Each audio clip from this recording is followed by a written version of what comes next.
But first, as an introduction on my own work, and which frames also immediately the lecture, I have to say two things. This is a lecture in between two books. It's one is called No Culture, No Europe, which I published 2 months ago, and one is coming out in October, and it's called Interrupting Cities.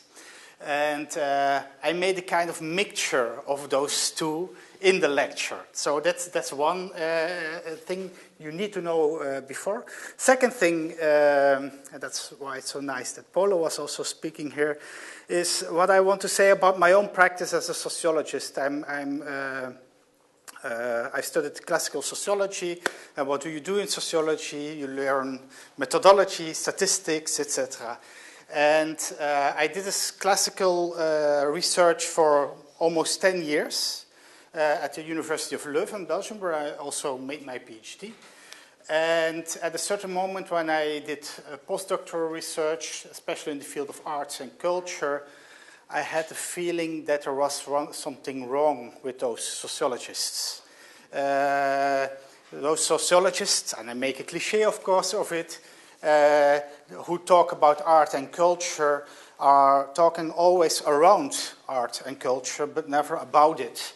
And that was a huge problem. I was confronted with a research I had to do myself on an assignment of the Flemish government about cultural heritage it was. But anyway, at a certain moment I saw that sociologists can be very good methodologists, very good technicians, but that they often ask completely the wrong questions considering to art and culture.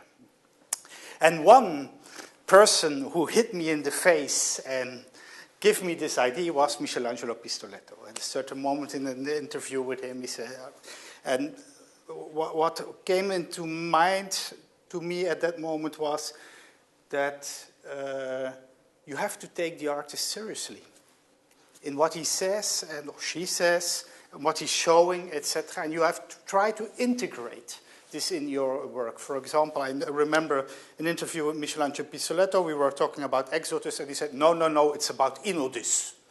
I've never heard of this word, inodus. But anyway, I take it seriously. What is the word of it? Is it even, and then I stay the sociologist, is there even maybe an empirical ground for it, to make this a reality? That's one thing. Another thing which hit me in the face was in 1999 by reading Empire of Michael Hart and Antonio Negri. Also, I think, very much responsible for bringing back in the later book, Commonwealth, this notion of the common in the artistic field. I think you maybe have a notion all of this book, but what was interesting for me in reading this, let's call it a die-hard neo-Marxist lecture, was not this kind of critique in it, but was that they, in a way, foresaw the terrorist attacks in New York. That's why the book became a bestseller. But what struck me more was how they explain that it will happen at a certain moment. And this is the whole explanation of Empire, that there is a bigger story at a certain moment which makes this up. And now, back related to my praxis, I was thinking about, yes, why are sociologists at a certain moment all discussing and doing research on, for example, cultural diversity? Then it was participation. Now it's cultural entrepreneurship, etc., etc. So there is also a bigger story which sets this kind of sociologist agenda. So, and this is what I'm doing now. I'm trying to find a middle way, and my lecture is also really in this kind of stuff, by taking artistic ideas seriously at one side, criticizing my own questions at a certain moment, but I stay a sociologist and I try to also find a kind of empirical ground for it. And this is a kind of triangle in which my lecture will be in. Also, No Culture, No Europe was based on a research, an assignment of the Flemish government we had to do, and they asked us to do research about the value of culture. You feel already where the agenda comes from, legitimation of culture, etc., at a certain moment. Anyway, this is the long prelude of my lecture. When you get such a question of a government to do research about culture, you immediately have to define what culture is, what it is about, etc. And I will relay this notion of culture in my lecture today also to city, territory, and how I see it makes also at a certain moment territory. So, but first thing, what is culture about and how did we define it? Very blunt definition, you all know, I think, a way of life, the anthropological definition of culture, but in a very specific way. We used, for example, in this study, the notion of, or the quote of Martin Heidegger, who says, how does, at a certain moment, comes culture up? How is it invented? And his answer is, Sein zum Tode.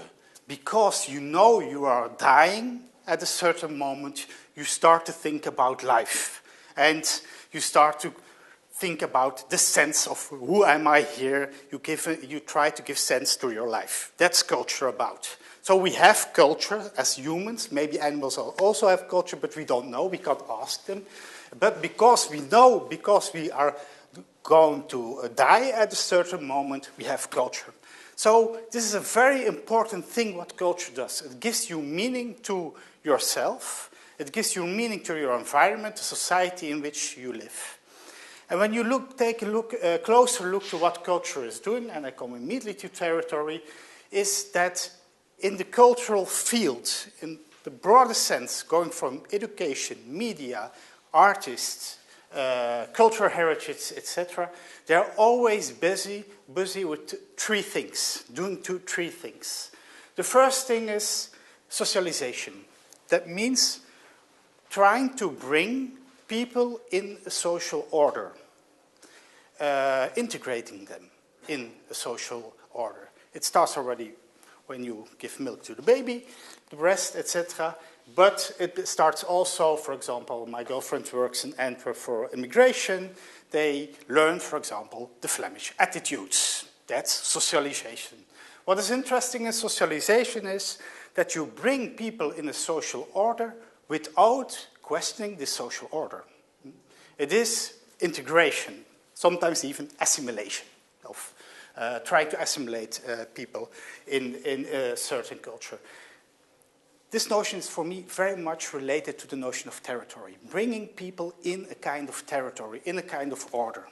The second notion is also, it's called qualification. Qualifications means that every culture, in a way, qualifies, says this is better than that. Or says, when you want to become a dancer, you have to lay your leg at that level. That's the process of qualification, but also making a canon is a process of qualification, saying this art is better than that, this is real important history, this is not. This kind of process is the second process what we do when we let people in our territory. This is it's kind of, how do you call it? Almost a kind of examination to let people on a certain territory which is culturally defined.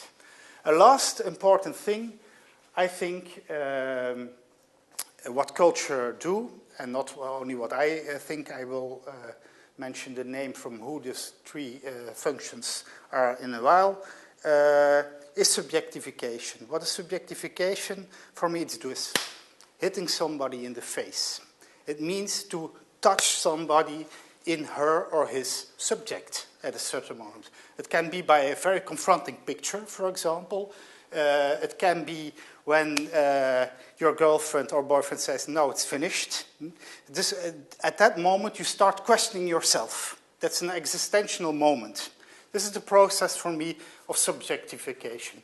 A lot of art since modernity is in a way busy with this, processes of subjectification. Those three come from Geert Bista. Geert Bista is a philosopher who has written a lot about education, and he attributes them only to education. We explore them to whole cultural field. So what cultural actors in the field, like Chita de l'Arte, for example, what network arts, etc., are doing again and again is, in fact, being or making kind of reflective design of living together. What are we doing here? How do we live together, etc.? Is there another opinion, another vision of an artist? Oh, and what does this say about me, what I like, etc., etc.? This is again and again what those cultural actors do. So when you look at this, you can also say that, in fact, culture, especially when you look at processes of socialization and qualification, in effect, culture gives you a kind of measure. It's, for example, every 3 cups of coffee I need in the morning. That's my measure. I need this because then I feel safe and I know the day can start. It's kind of rituals. Rituals play a very important, but also marriage, etc., play a very important role in making a kind of feeling at home on a territory, etc. So culture gives you measures. What can art do, but also sometimes a historian who makes an exhibition about a very strange history we didn't know of a people is, in fact, bringing in a kind of dismeasure in this measure. This measure is not good English, I know it. Also, it's not good Dutch. It's onmaat in Dutch. This measure means that you bringing another measure in it. We interviewed, it comes from the philosopher Paulo Virno we interviewed, and he speaks about the dismeasure of art, avant-garde art, and he uses the example of the meter which lays in Paris. He says, this is when you have the feeling that this meter is at a certain moment, or they make this meter at a certain moment only 90 centimeters, or 110. So this means also all the measuring changes when you do this. And I think this is often what artists or cultural actors in the broader sense do. So this is also the dialectic, what I call, between culture and art, or measure and dismeasure in the broader sense, which keeps also culture alive. Now I'll go to the other book, but also I relate this to culture, and I try to explain how culture functions in cities. And I use one book, a very old book. It's written in the year, or it is published in the year when I was born, 1970, of Richard Sennett. It's called The Uses of Disorder. And it's a very interesting narrative, I think, we can use when we think about culture and the relation between culture and territory. Richard Sennett is a very good storyteller, you know this probably, who has read his books. And he says, for example, he starts this book, that there is a huge problem in our society nowadays, 1970, and that is that people stay in their adolescence. Even when they get adult, they stay in this adolescence. And this has to do, he says, with 2 very important things. One is communities, and the second is, I mentioned here, family. The close or people in a kind of we group, which confirms us in our adolescence feelings. What is adolescence for him? It means that you stay very principled to keep on your own identity, and that you try to keep also the other again and again, to especially to protect your own ideals, your own identity. That is the definition for him of adolescence. And now it comes, he says, our cities are organized in that way that we can stay very close to the same as we are, other peoples in those communities, and we define in this also our identity as sameness. Identity, I think it also in Latin means sameness. It is coming in relationship with the same. Well, he says, the first one who did this was Haussmann. Baron Haussmann, by organizing the city in that way, he made these big lanes. This is Paris, what you see. But what he also did, and what we often forget, is make a kind of segregation of the space by saying people of this social class are going to live at this place, people of this ethnic ground are going to live this way. So separating communities of sameness. And this is a huge problem, says Richard Sennett in this book, when you organize territory like this. Because when you do this, you destroy, in a way, the public place. And what's a public place, or the function for a public place for him?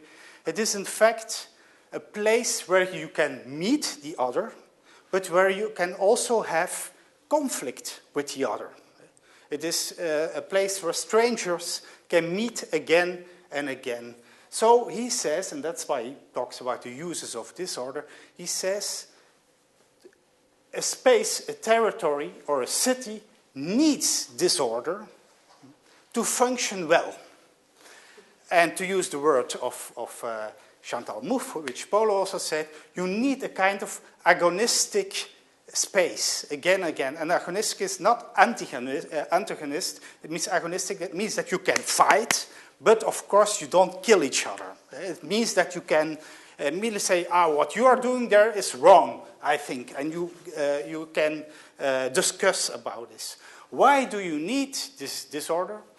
Sennett even speaks about anarchy. I doubt this is the right word, but he says you need anarchy in the city, is because you need this kind of spaces in which you can have a lot of different, even conflicting expressions of other identities. This is what those spaces in his eyes can do. Why do you need it? When you don't organize this in the city and you don't differentiate your city or the space or territory, you get this.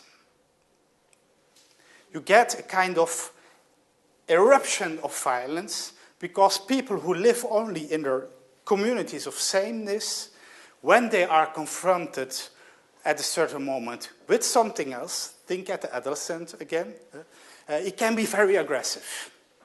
So to avoid this kind of things, you need to organize the territory completely different. You have to organize, in a way, organize conflict to make your spaces public.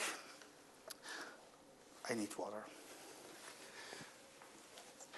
I think we know all this, this picture, but looking at this picture and looking at the reasoning also of Richard Sennett, I tried to, in the second part of my talk after this slide, to reframe in an analytical way what Richard Sennett is saying. And I use for this L'invention du quotidien. I don't know how it was translated in English, the title of the book of Michel de Certeau, who talks also about the use of space and place in a very specific way. And when you use those concepts of Michel de Certeau, you can reframe, in fact, what Richard Sennett is saying. And that's what I try to do now. And then I come back to culture, democracy. Oopsa. What Michel de Certeau says, in fact, he makes a distinction between two oppositions. One opposition is, let's start with this, place and space. He says place is a fixed place. It's, you are standing here. It has to do with appropriation and also property. I'm standing here, so when you want that I go away, you have to push me away. That's place. It's a fixed place, you have. A lot of cities have those fixed points. Another thing, what he says that he opposes is space. What is space for Michel de Certeau? It's making again and again place. And I will come to this later to also give a comment, I think, on the Polo, what is, I think, interesting stuff for discussion. Another opposition he makes is between strategy and tactique. When you look at the plans of Haussmann, that's strategy. It's making a blueprint of the city and saying, this is how the city has to look like, and we organize it like this. Strategy has also, of course, to do with hegemony and power. It is where you can make a long-term strategy plan for the city. But people use, in a way, the city.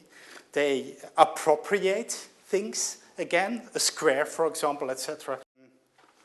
Michel de Certeau calls tactics. Tactic is short-term use of things and also always reacting on power, on rules, etc., to appropriate it in a way.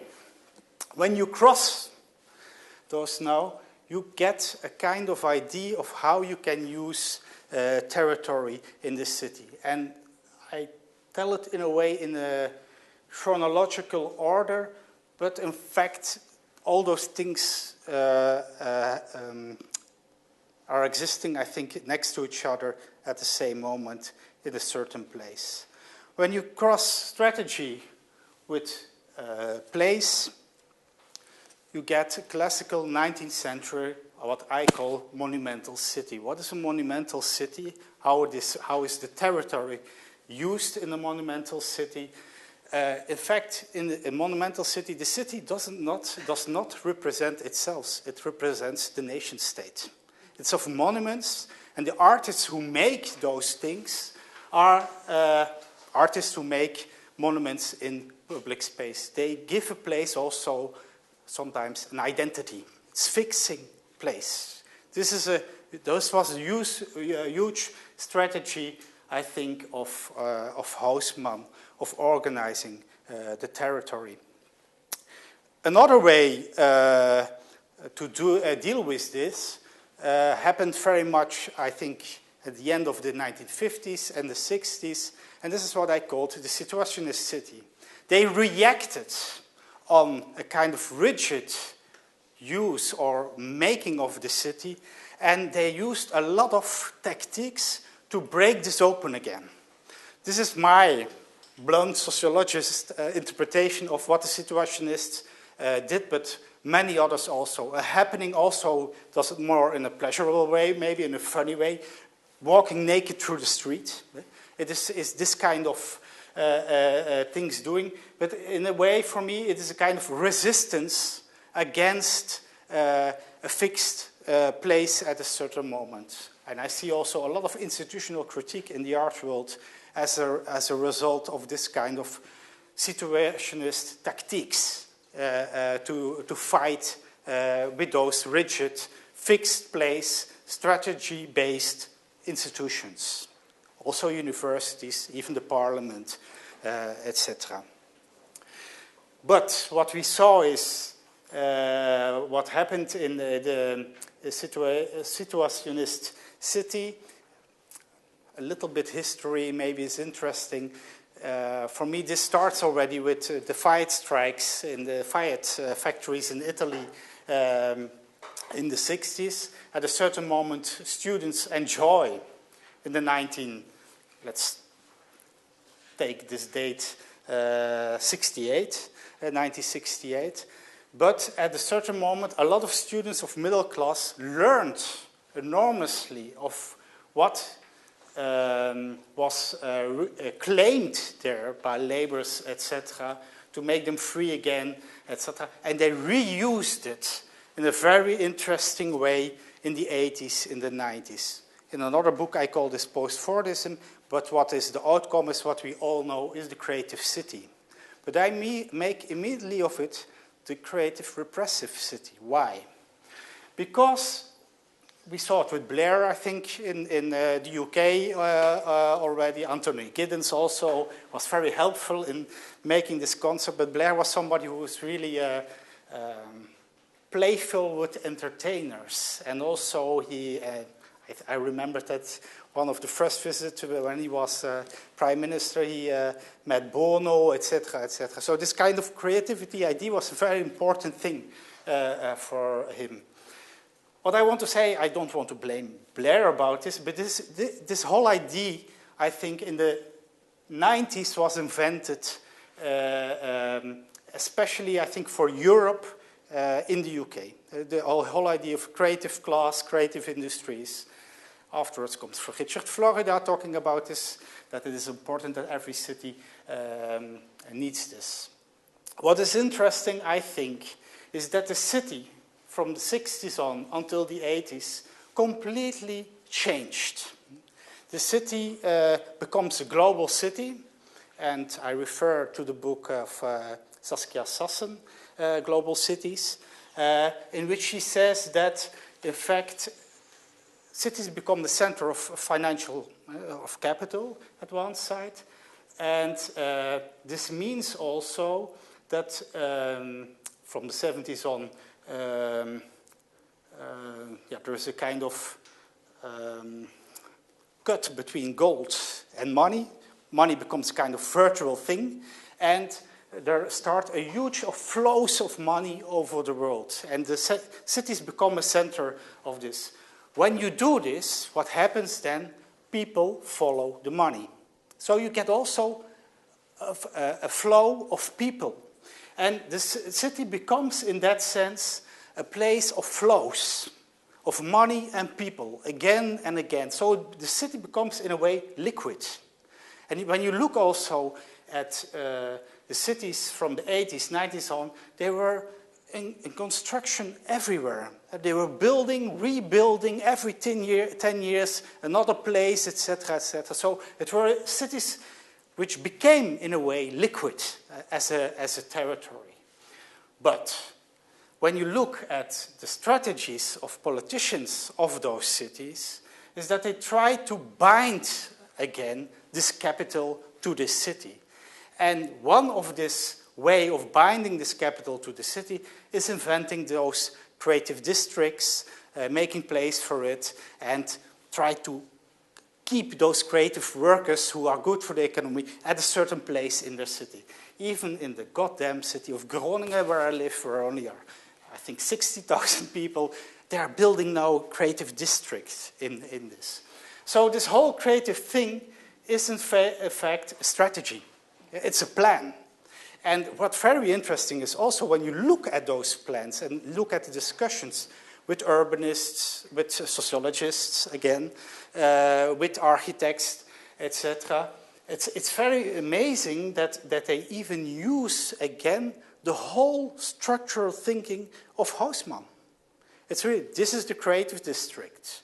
Here comes a green quarter for people of the middle classes who are a little bit older. That's for the Jews. The Chinese town is there, etc., etc. And this is still happening again and again in this organization. What we see in the 80s, and I go very rough to history. Sorry, what we see in 2000 happening is that this kind of progressive politics, Blair, etc., is shifting.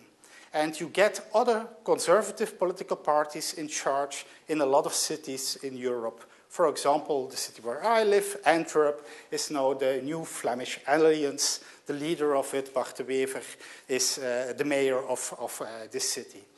At this moment, you see a kind of shift from creative city to a repressive city.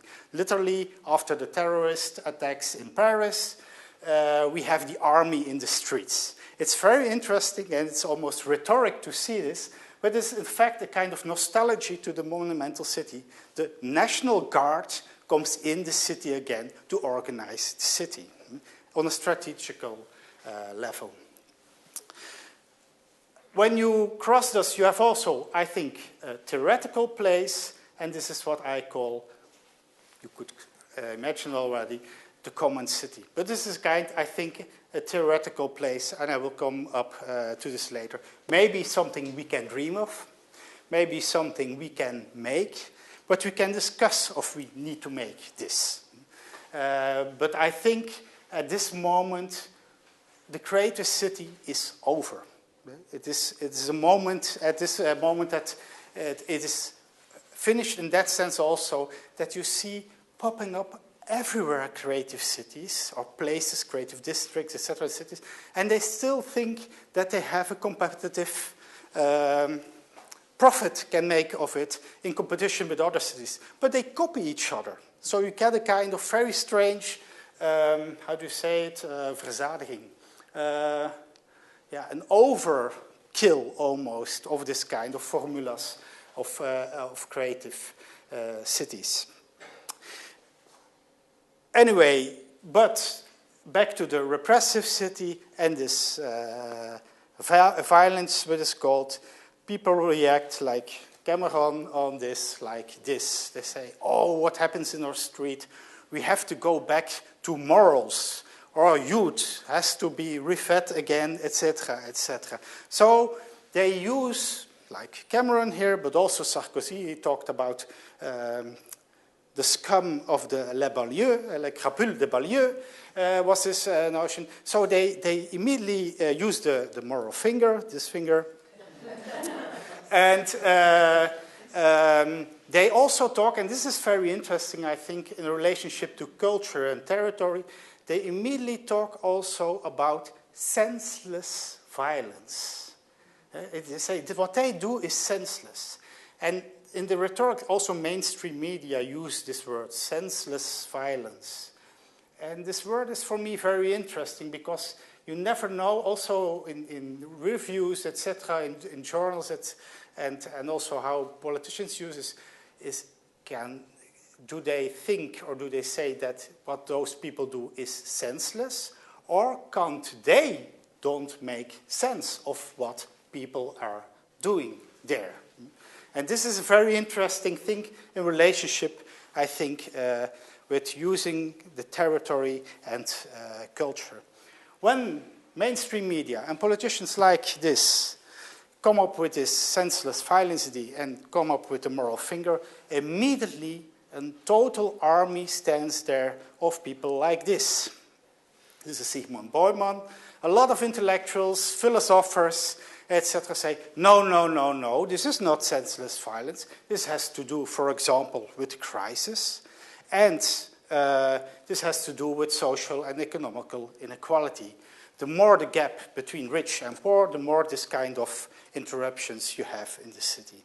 I think all those intellectuals are very right, but I think they miss one point in their analysis. And this came to me, this understanding, because there is also another kind of senseless violence, and this is symbolizing suicide.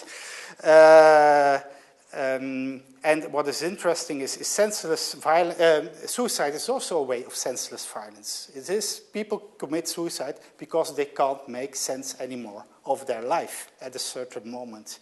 But what we also know very well is that economic richdom, accumulation of the GDP, etc., does not equal the general happiness product. Happiness, definitely in Belgium we see this. We are a very welfare state and well-doing state, also in an economical sense, especially in Flanders. The suicide rate was never that high. So you see kind of evolution when the GDP goes up, also the suicide rate goes up. So, and this brings me, of course, to a very blunt or even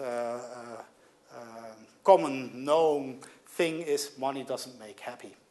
It's very, but so in this analysis of also sociologists, etc., is lacking something, and you could already foresee what is lacking. It is, of course, I think, this missing link in the whole thing. It's culture. Because culture especially is related again to a territory, is kind of a huge reservoir. out which you can take signs to signify yourself. And I think that art is something, but it's only one thing. I am talking about art since modernity, is breaking open again this reservoir, putting other signs in it. I don't say that poor people who are fighting in the street use art or need art, but they need a system in which there are coming in signs again and again they can use. That's what a lot of people fight for in the streets also. It is for recognition, to be recognized. And I think when you break open and make open a culture again and again by feeding it by signs, you give them at least more possibilities to recognize, to being recognized by themselves. And to put it blunt in that way, we have to put marks on his head. Culture is in fact the substructure or the basis of society. It's not the superstructure. It is the basis on which we stand. And culture is also, politics is for me also culture. It is, certainly when you talk about democracy, for example, it's a cultural way of thinking, but also economics. The way how we deal with each other, how we exchange, etc., is, I think, I saw it already in your lecture, is a way of exchange, is a way of giving meaning to our relationships and how we want to organize economics. So this is the blunt statement we make also in No Culture, No Europe. I think we have to think to put culture again in this broad anthropological sense as the basis, on the basis of society. Back to the city and territory now. I think we can, or there are a lot of ways to try to organize this, and there I come up with the common city. As I said already, what we see, and this is very interesting also in neoliberalism nowadays, but also in communism, like Marx himself, is that they put economy or see the economy as the substructure or the basis of society. And even when they are ideological, the opposite, in fact, they recognize both or see both economy as the substructure and not the superstructure. I propose to, against this, a kind of communism. It changes only one letter, I know, but anyway, don't make the mistake. I'm not protecting here communism. But this communism sees, in my eyes, culture as a substructure. And you see this a lot in what people are trying to do. Appropriate things again. For example, here, collective common gardens in the city. It's a way that they recognize that our economical system can be organized in another way. We can give it another signification. So it is a signification process in which those structures are made, etc. So I think also that you that was our main reasoning in talking about Europe. You can't talk about Europe anymore or keep on the European project without talking and investing in culture. I don't know if I know, but I don't say that politicians or states or politics has to invest in culture. Maybe it can be also private partners, but you have to organize this, that this culture keeps a kind of big reservoir in which signs are put in again and again by others. This is a very important process, I think. And how can this be done? I come back to these places of Richard Sennett. I think to organize in city and territories places of dissent in which you have to express yourself and argue against others again and again and again. This process is very important to give signification again, or invent even significations for yourself and the communities in which you're live. So those commons, in a way, defines the dynamics of culture. This is very important. This is because in a physical way even, you come together. So this means also that the commons is totally not community for me. Community as a harmonious thing or something like that. Commons is a place of fight. It means where you come together, but where you can fight for your place and again and again and again. This is for me important. So this is a kind of structuring of and keeping alive this dynamics in culture.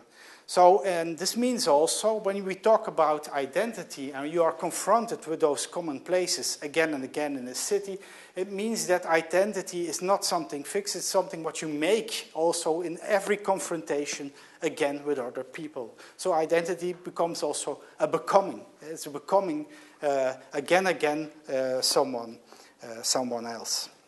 So, and I think at the last statement, I think that art can feed this dissent through,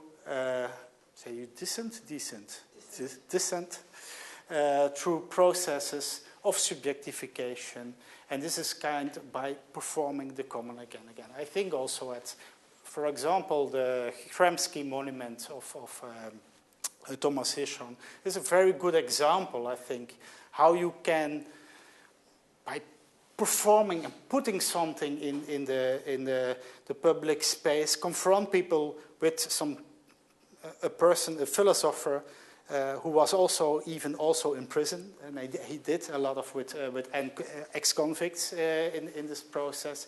It's a kind of confrontation, and that's also what I think it's. But we can discuss this also. I totally not believe in community art, but I believe in this kind of strong confrontations, which also makes maybe communities, but in a much more discussable way. Making the territory.